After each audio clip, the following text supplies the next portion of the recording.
it's definitely not fashionable to fight against renewables, but the advocates on that side make it so hard.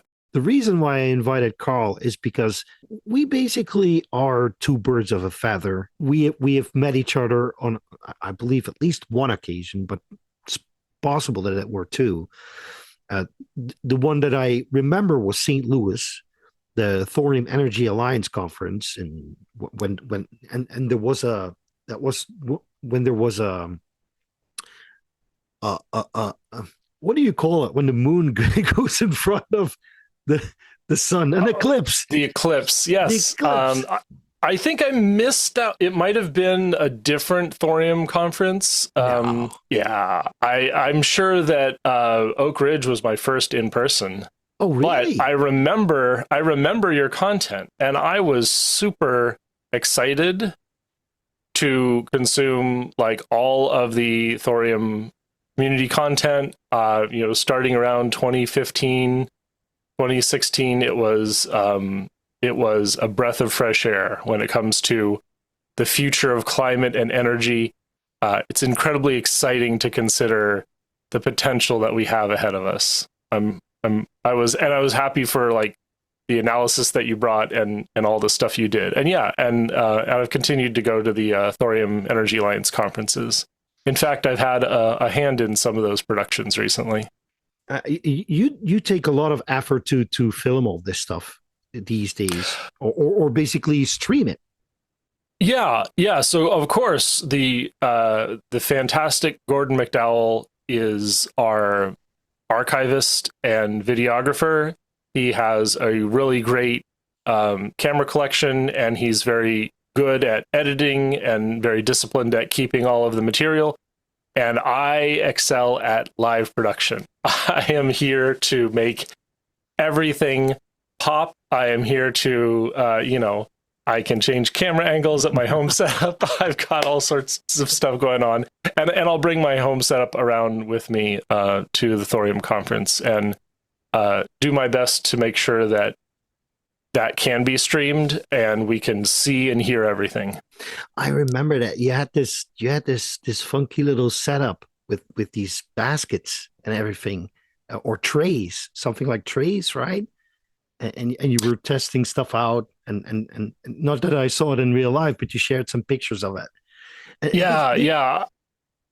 I gather a bunch of my equipment, and I like try to organize it, and I was like testing in the hotel at one point before Albuquerque. Yeah, that was fun. It's crazy. Good to stream it.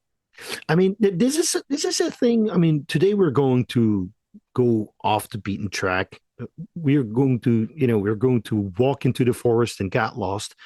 There's loads of people out there who like me to talk to, some expert about, I don't know, some reactor technology or such. But I think that the activism part, oftentimes, there's people behind the activism that help, animate it, not necessarily make it possible, but animate it. And in a sense, this streaming thing that you do, that's a great enabler. So what else do you do besides Thorium Energy Alliance? I know the answer, but Well, of course, I had joined Gabriel Ignetti and Rick Maltese in rebooting the Eco-Modernist podcast as the Eco-Modernist Channel Live. And you can reach the Eco-Modernist Channel Live every Sunday at 10 a.m. Pacific, 2 p.m. Eastern U.S. time. And the address for that is youtube.com/at Eco-Modernist1, or the Eco-Modernist channel. We broadcast a bunch of other places. We have a website, is esna.earth, esna.earth. And you can, of course, support us on Patreon. So thanks, everyone, for your support. It is a great vehicle to reach out to a lot of different people. Gabe does a great job producing and gathering interesting interview candidates and interesting people to talk to. We have gone as far green left as sort of the primitivist sustainable farming movement, who think we can turn off all machines and just survive in a giant farmers market society. And that sounds great. And then, of course, we've also talked to Shana Prakash, Ag Bio World, and of course, a lot of other experts on topics of energy production, even hydrogen and ammonia, synfuels, nuclear, renewables. We try to cover it all. And it is in this, the mission of eco-modernism, just like the ELISA Foundation, which we definitely appreciate your work there. It is the mission of making a sustainable society through technology. Yeah. Yeah, I mean that's if we look at the eco-modernist idea, right? The eco-modernist idea is still it's still founded on the idea that with sufficient energy, if you have sufficient energy, you can basically do anything, right? That's the grounding principle, and the secondary principles are we need to focus mankind in a sense that you need to make sure that we start living on a smaller footprint on the earth, and but not do that while living in squalor, like in some kind of a cyberpunky future, like in Yeah. what's like in Blade Runner, for instance, where everybody is Mm-hmm. cooped up together in these claustrophobic little flats and such. And, and I actually don't think that energy is a hard requirement. But what I think is that the humanitarian outcomes have priority. Mm-hmm. It's not prioritizing an economic system. It's not prioritizing a industrial or production preference. It is that humanitarian outcomes matter first, and technology and energy follows from that. Right. So it's not so much prosperity. It's more about being able to live good and fulfilling lives. Yes. And no one is going to live a good and fulfilling life if they are starving and watch half of their children die before their 10th birthday. And poor. So prosperity in the end is the goal. Well, it's not necessarily rich or poor, but you could theoretically, you could hunt the buffalo, as we like to say. You could live off the land. You could be happy and successful, but unfortunately, that lifestyle tends to be brutal, and the naturalistic fantasy that goes with returning to nature is a fantasy about a brutal lifestyle. It is not for everyone. Maybe you could be a Superman. You could be super jacked and healthy after living for 20 years in a modern society, benefiting from modern medicine. You'll still have perfect teeth, and they might even be sealed. And you could go out and you could live in the wilderness and forget where you were raised, but your descendants will suffer. Yeah. And that is what is going to matter in the long run. This is one of the things that many people don't get, is that if we look at modern society, so in the late Middle Ages, at the basically well after the Middle Ages, at the beginning of the Industrial Age, that was the time where we started learning that we didn't need to put our backs into producing food all the time. And I think that is one of the most major breakthroughs in our evolution, as a species, what we do right to survive.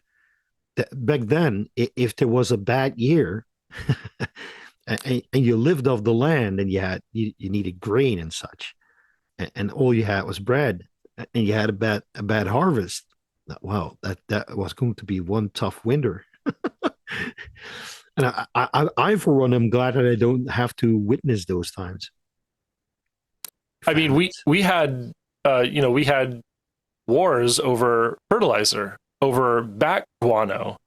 We had terrible, terrible famines up until the Haber-Bosch process, and this is how we fed the globe, and we continue to feed the globe. I mean, we don't really know how bad things were about to get during COVID when some of these supply chains started to break down and fertilizer was in a pinch.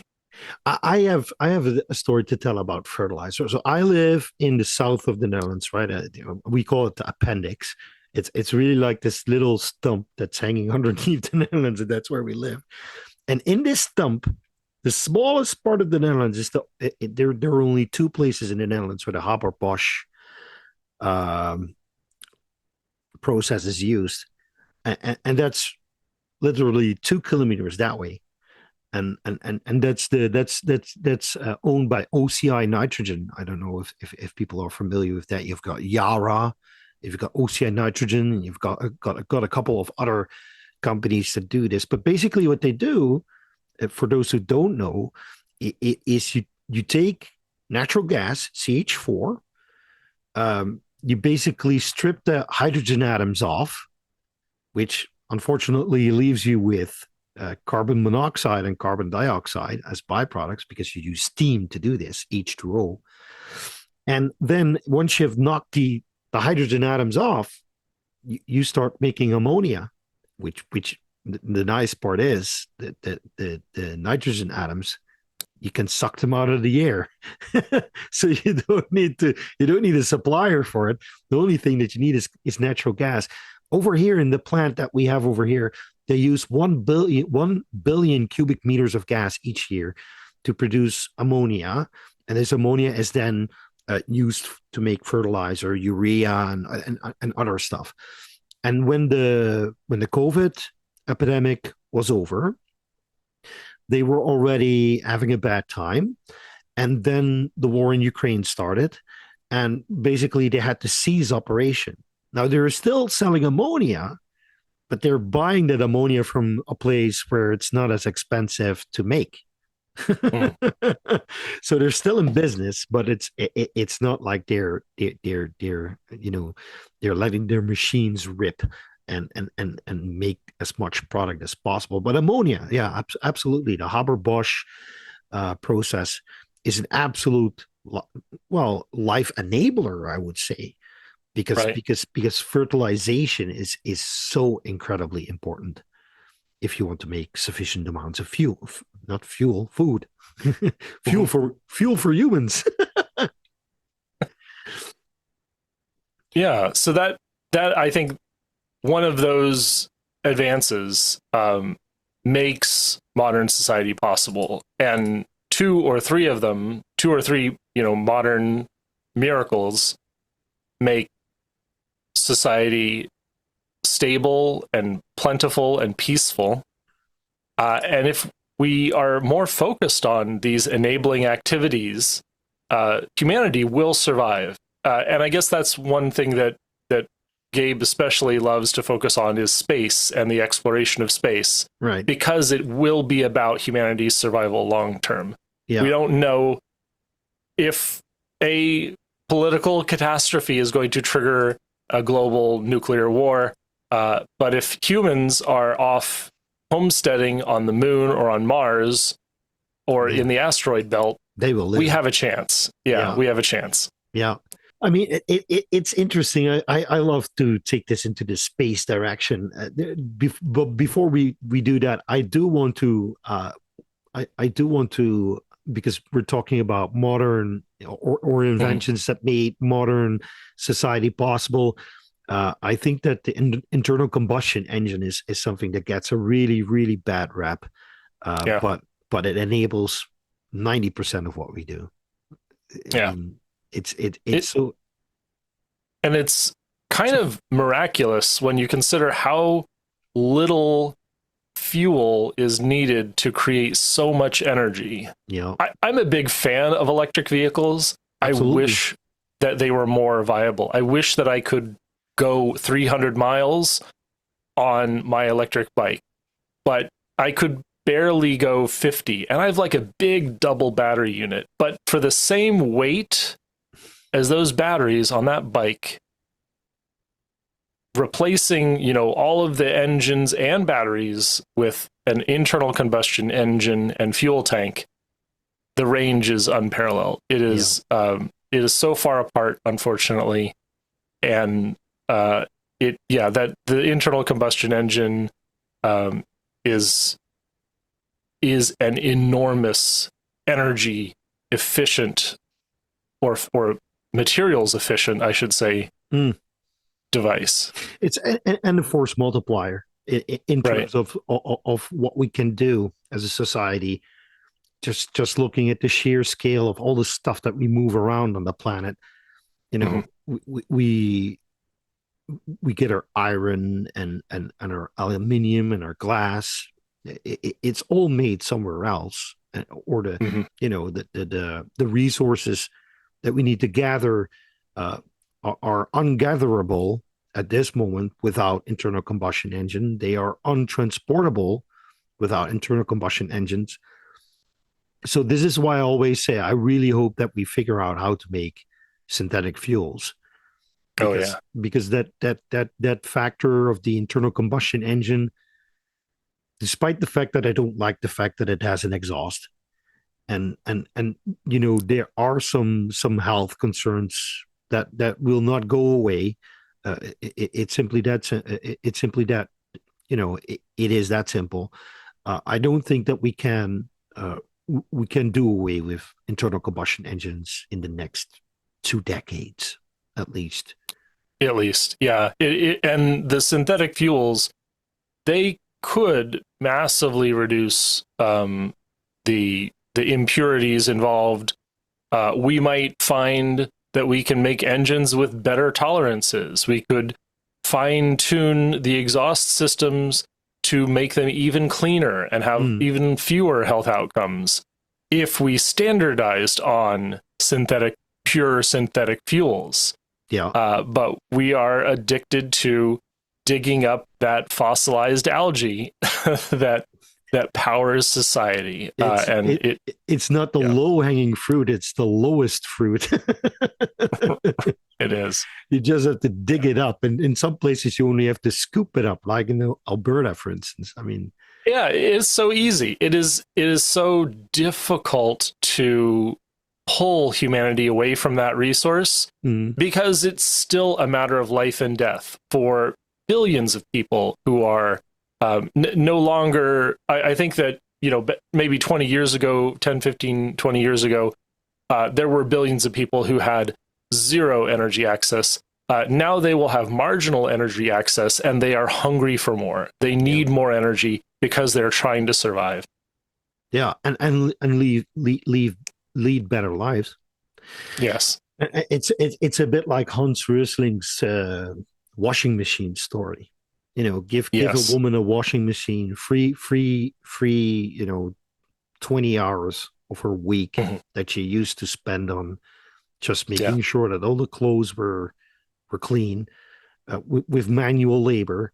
Free that time up, make it 2 hours instead of 20 hours, and suddenly the mom has time to read to her kids, and not energy literacy, but literacy shoots up, and everyone becomes better for it.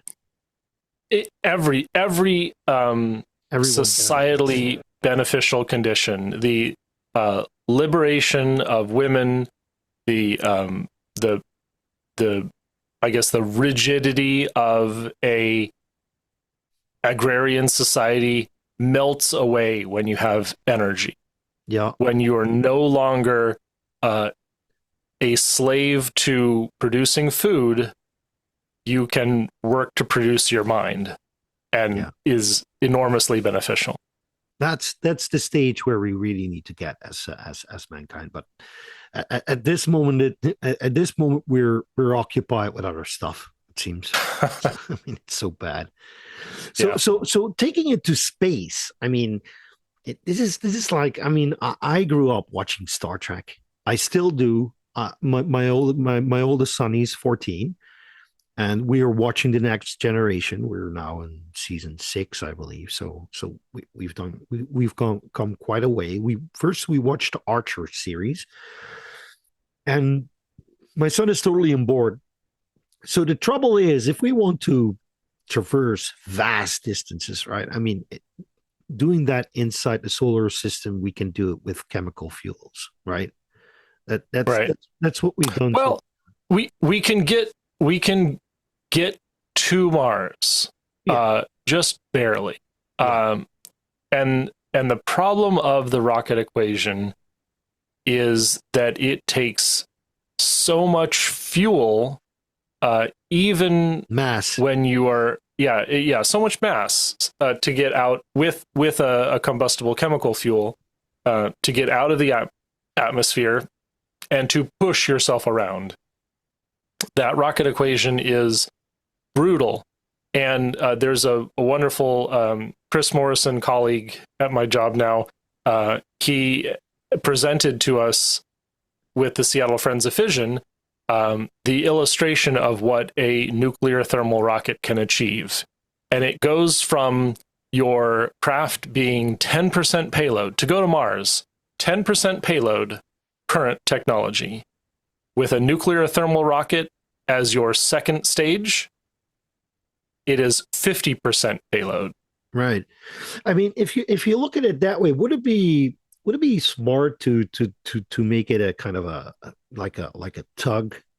tugboat Oh, waiting yeah. in orbit? Well, I play Kerbal Space Program, so Absolutely. what I would do personally, but I don't know if this would work. I would create a low Earth orbit station, not a research station or anything, but it's just a tugboat station. And there's Mhm. there's there's like a couple of nuclear powered tugs waiting for their cargo. And then the only chemical fuel that you need to get is to get off the planet, because I probably don't think that we're going to do nuclear in that ever. Right.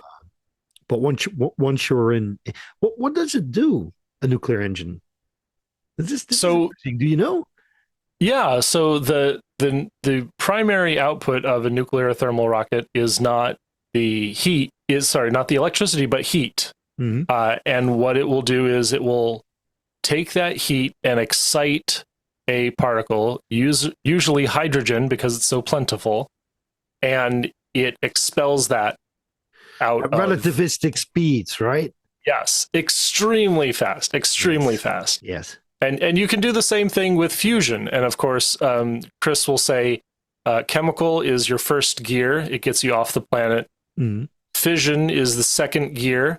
You can hop around the solar system with your uranium and collecting hydrogen as you go. And then when it comes to going between the stars, you need to be a little more fuel efficient. Even at Right. the nuclear scale, it's better to be a fusion based process at that scale. Right. I mean, it, it's 2 light years. No, it's four. Two. Two from here to Alpha Centauri. Yeah, just the closest. Yeah, Yeah. it is 2.8 or 2.8 ish light years, right? Mhm. It's. I mean, it's Well, so far. it is. It is, and that is, and at the highest possible speeds that humanity is likely to reach, it will take a generation or more. Yeah. And so we can't rely on the discovery of a uranium deposit partway through to refuel and reverse our thrust. You have to We have it need on to, board. yeah, or even collecting it from the interstellar medium. And so yeah, I think he's right that fusion is probably necessary for interstellar travel. By that time. I mean, the warp engine, you know, uh, that's the kicker. How do you warp space? What is it again? You contract it ahead of you and you Yeah. expand it after you, right? That's the Mhm. idea. The I mean, Alcubierre process, if it could ever work, and we only have the barest of theoretical models for how Mm. space could change. But we don't know how we're going to change space. We don't know how much energy it could take. We have no idea, really. I mean, maybe some people have more of an idea than I do, but it seems like there's not a good practical explanation for even how to begin this process. No, I think I hope that we invent such a thing in the Oh, next yes. couple hundred years. Uh, to maybe 300 years from now, when somebody Right. has an epiphany and suddenly understands the nature of space and knows how to do this stuff. Yeah. But before that time, it probably will involve assembling a large interstellar craft Mm. that you know there's probably going to be some hibernation involved, people sleeping because you can't stay awake for that long. You have to feed everybody. Mm-hmm. It's going to be a massive undertaking. But if you want to survive as a species, in the end, I think that we need to go not interplanetary but interstellar. Yeah. And finding other planets where there is life, that's going to be extremely hard. But I do think that they exist. It's Yeah. it. I just don't think that nature would be this quandrous Mm. with chemistry, because it's all chemistry. You need to find the right circumstances. And the question is, how big is the Goldilocks zone? Nobody really knows. We have some assumptions about it. We say Mm-hmm. liquid water or something like that. That is Yeah. a prerequisite, maybe because that is conducive to chemistry. You have a lot And of. I would hope that um, when it really matters, humanity will find a way to adapt. Yeah. We will find a range of habitability which is bigger than the range which allows life to naturally occur. Yeah. Uh, and between artificial intelligence, energy wealth, and the best possible space travel mechanism we can come up with, I'm looking forward to the idea that humanity survive. I might never see it, but I see the direction that we could go. We This can I hope. see the things that we can achieve. Yeah, Yeah. I hope, and I'm super happy that I could be a very small part of that. Yeah. I mean, this idea. I mean, if you look at it, for instance, from the Mars perspective, right? There are people who say let's terraform Mars, but I wonder if that can be done. I mean, we have a molten core of nickel and iron, and that core, it creates the magnetic field, and the magnetic field then basically strips away 90% of the radiation that would otherwise Yeah. basically strip the atmosphere away from the earth. But living in habitation modules, that's possible, or subterranean perhaps. Well, I Mhm. should say submarsian.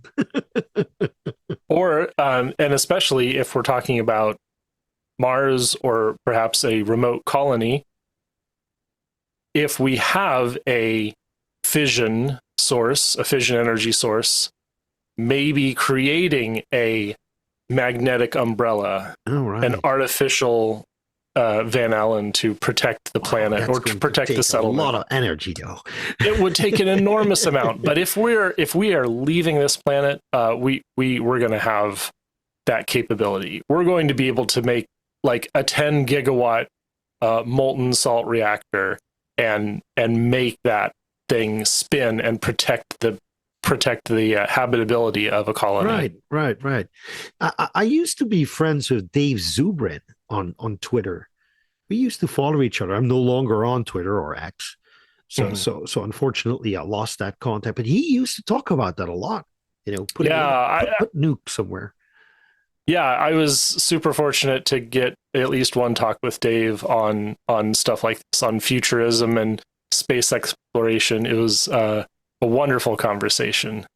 Here's So here's the thing. I mean, if you look at the state of space exploration these days, there's a lot of hype going on, right? Is you know, like Musk with his SpaceX. I'm like, it's not that special what he's doing, you know. But in terms of the economy, it is That's great. significant. Yeah, that's great. Yeah. That's absolutely great. Mhm. But for instance, I believe that there were experiments with landing rockets back on the Earth that went up and had to come down again.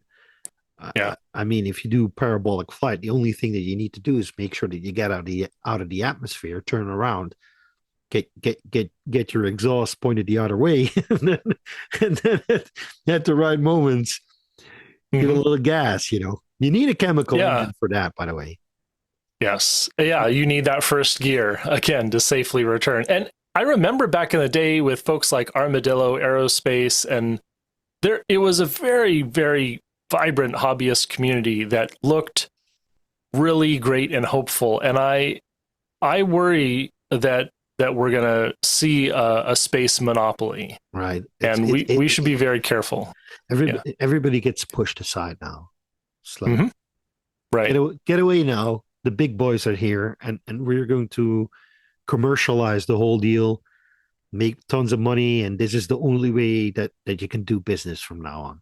That's a little Right, bit. because no one else could be trusted, right? We're going to have a Kepler syndrome, or you little people can't experiment with this. No one else can do space travel like we can, and so now you're not allowed. Is it coming back to nuclear, because nuclear Mm, is basically the subject that I try to keep in focus in this on this channel. I do talk about renewables a lot, and mhm. about how certain companies are making a mess of things. That's basically my bread and butter.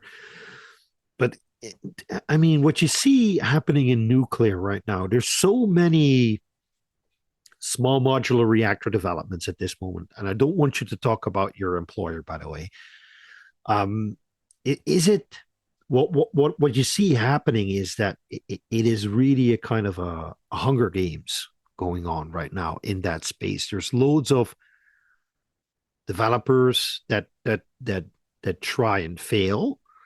Mhm. There's also a lot of there's also some astroturfers in there. Mhm. Some people who want to sell a really great idea but actually don't have anything to sell. Yeah. Uh, so the, and what you just said, the monopolization of nuclear, I do think that having a wide field of players is a good thing. Is a good thing. Yeah. I do see the programmatic approach, the benefits of that. For instance, if you ask me what should the United States do tomorrow, I would say at least start building 20 AP1000s. You know Right. that's what I Yeah. would start with. But some people say, okay, then you're done. Let's do the AP1000s and forget with everything else. That's what I wanted to get to. What is your feelings about this? We absolutely need reform across the regulatory environment and the supply chain, and those are two independent parts of a similar problem. If we had more focus on the ability to fulfill needs of small engineering firms, both from an informatics perspective as well as from provisioning the components and putting together the basic building blocks of this kind of a plant, I think that we would we would have a bright future ahead of us. But as it stands, we're looking at Korea, KEPCO, China, Rosatom in Russia, and the big players in the U.S. Yeah, and EDF. And yeah, oh yeah, France, of course. Yeah. But France has its own problems. Oh They're my gosh. they're kind of being strangled by their government, unfortunately.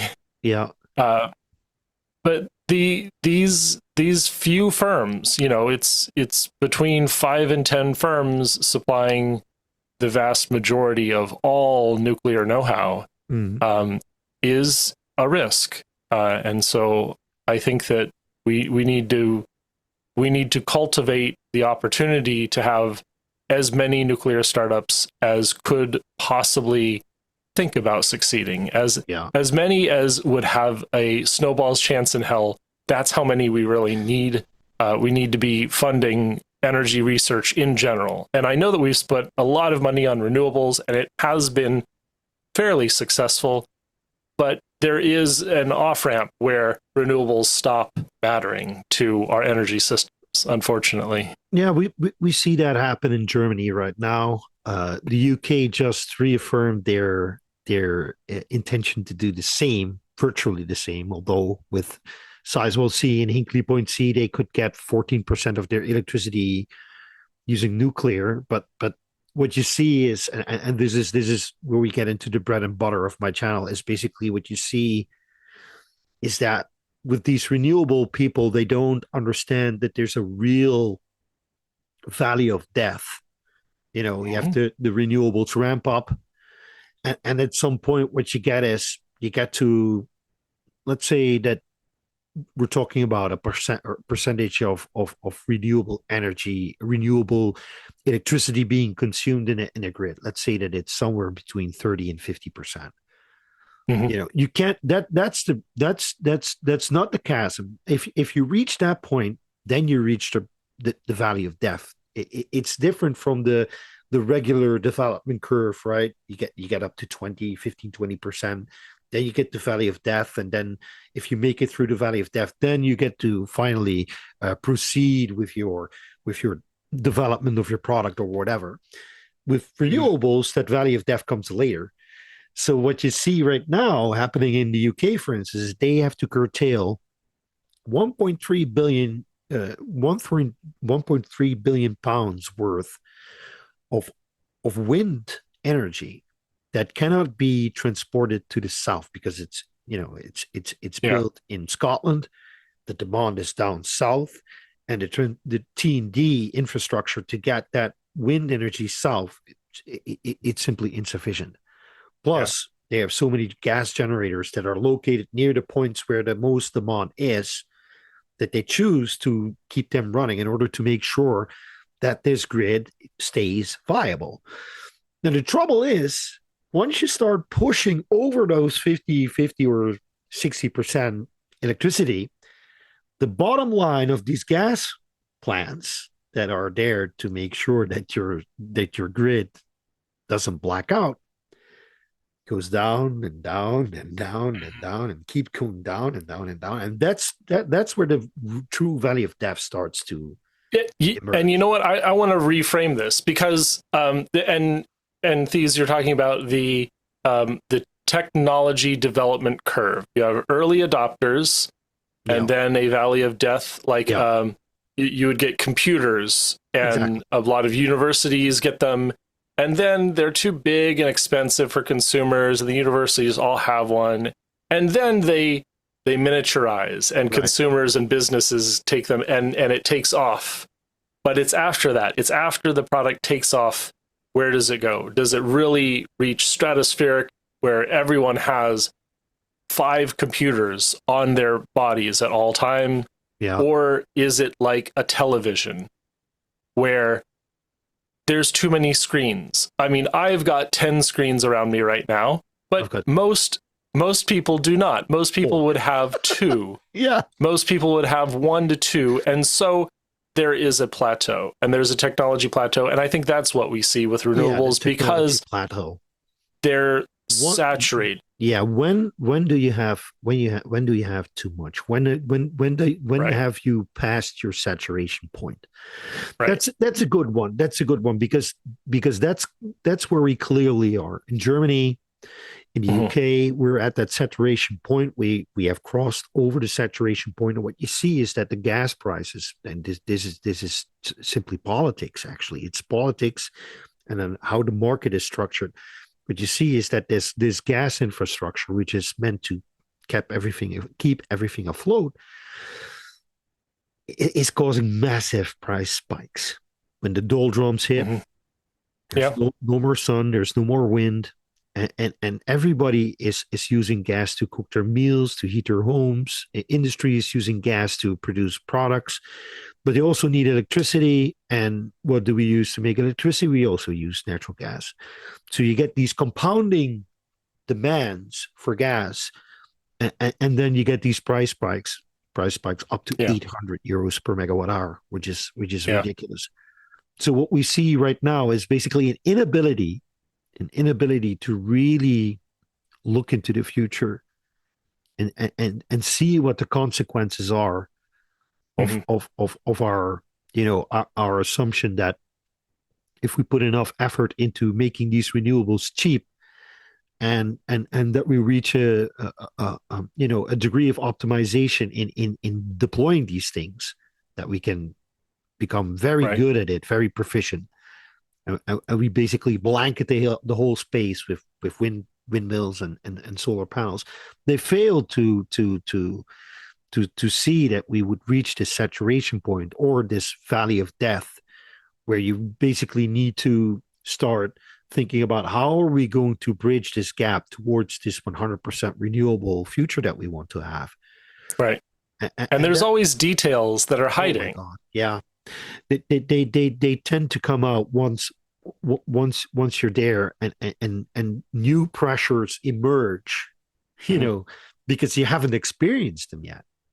Right. So what I tried to do is I tried to model. I can model the electricity system from the Netherlands, and I can model the electricity system from Germany at this point, at this moment. And what you see is that if you want to, this is a pretty simple model. It's not. I mean, you have to think about it in order to make it. It took me a couple of months to do, but once you figure it out, how this works, what you do is basically you take the production curves of all these electricity sources on the grid. You compare it to how much capacity is there, so you basically know how much what the capacity factor is at each moment. And that's when, once you know that, you can start playing with different volumes. And what I found was that it won't surprise you, obviously, but the more nuclear you add, the less gas, wind, and solar you need. I mean, but the trouble is, it's not exactly an exponential function, right? Hmm. So it, it's a reverse. I don't know what would you call it? A reverse. Is that okay, that's the logistic curve is Yeah. when it comes up, Yes. but The the long tail. I think yes. that's the term of art, is that everyone calls it the long tail That's what you when. see with that's exactly the curve that you get once you what you see is if you plot, if you plot on the horizontal axis the volume of nuclear that you want to have, and you plot Mhm. on the vertical axis the volume of renewables that you need. And it basically goes like this. It goes down very steeply. So if you add 10 gigawatts, you lose 30 or 40 gigawatts of solar and wind. If you add another 10, and at some point you just can't lose anymore. So for the Netherlands, the optimal point, if you don't want any renewables, would be 60 gigawatts, roughly 60 gigawatts. In Germany, it's closer to 100. But the difference is, and this is crazy. This is what many people don't realize. If you do zero nuclear in this system, then in Germany you would need like 350 gigawatts of offshore wind, onshore wind, solar, batteries. Basically, most of them are gas plants that will run on hydrogen that will be made when you have, too much. And if you reverse that, if you say, okay, let's fill the system with more nuclear, it's just a variable that I have to change. And if I change the variable, the system does the rest. You just see it go down like this. And Hmm. and, and what I'm what I'm trying to do is with this model, I really want to either write an essay or a book or something like that, where I explain, that once you figure this out, what we're doing, what we're doing is basically we started this conversation of ours with serfs, with people who had to work the land for to make sure that they could eat. And what we now are approaching is a kind of energy serfdom, where you need to put in a Hmm. lot of work. You need to build a lot of harvesters of this electricity. You need to build a lot of infrastructure, T&D infrastructure, and secondary stuff in order to make sure that society keeps running. And realizing that nuclear is the same as the industrial revolution and the fertilizer, has the same effects, that should be the light bulb moment for everybody. And that's really where I want to go. So what would you what would your takeaway be? That, yeah, the best we can hope for is to continue building as much clean energy as possible, with no technological limitations and with sort of universal enabling activities. And it's definitely not fashionable to fight against renewables, but the advocates on that side make it so hard. It really is so hard to not point out that yes, there are drawbacks to a 100% renewable system, and those drawbacks will lock us into fossil fuels. And as you point out, it will have the compounding effect of locking us into only the most flexible fuels. And so that would be natural gas, oil, and a very risky and brittle hydrogen based system. Right. Or perhaps, if we're lucky, we could find a slightly more stable ammonia based system, but that would still involve an enormous amount of investment in producing synthetic fuels at suboptimal temperatures and at just massive volumes in order to cover very, very long periods of energy drought, of wind and solar energy droughts. And so we absolutely need more nuclear than we have. I think that trying to target 25% global energy from nuclear, not just electricity, but energy from nuclear, is a very good, healthy target, and we should work as hard as possible to hit that. Policy-wise, globally, we have made the promises to do exactly that. Since the COP, the climate conference in the UAE in Baraka, many nations have made this pledge to increase nuclear by 300%. And this is what we need in order to survive. 100%. Oh, this is just on a final note. You're 100% right. I mean, 100% anything isn't smart to do. And Right. Obviously they're like, out of the 200 nations that are there on the earth, not everybody needs to have a grid that sustains 20, 30, 40, 50, 60 million people, heavy industry, and all that stuff. So for loads of countries, having 50 or 60% renewables is entirely doable. Yeah. So I think that is a good compromise to end on in this conversation. I would love to give you the last word in this being together. Yeah. Well, thank you for the earlier promo. I'm absolutely happy to support your work, and most happy to support the work of other activists. So I'm going to compliment the wonderful folks at Generation Atomic, who are doing very important work to advocate for nuclear energy in in the United States. I think that also NIYGN is our international organization that is helping advocate for nuclear internationally, and as well the NAYGN is a group of young nuclear professionals who are also advocating for that work. Right. It is incredibly fulfilling to volunteer with these groups, and I support anyone who is a nuclear activist to get involved in Generation Atomic, NAYGN or NIYGN, or Women in Nuclear. We have this constellation of nuclear allies, and I think that through mutual support of these organizations, we will get some very big and important things done. Awesome. Hey, yeah, I want to thank you, Karl, for your time, and for everybody who's still watching. Thank you for watching, and may the strong force be with you. Bye bye.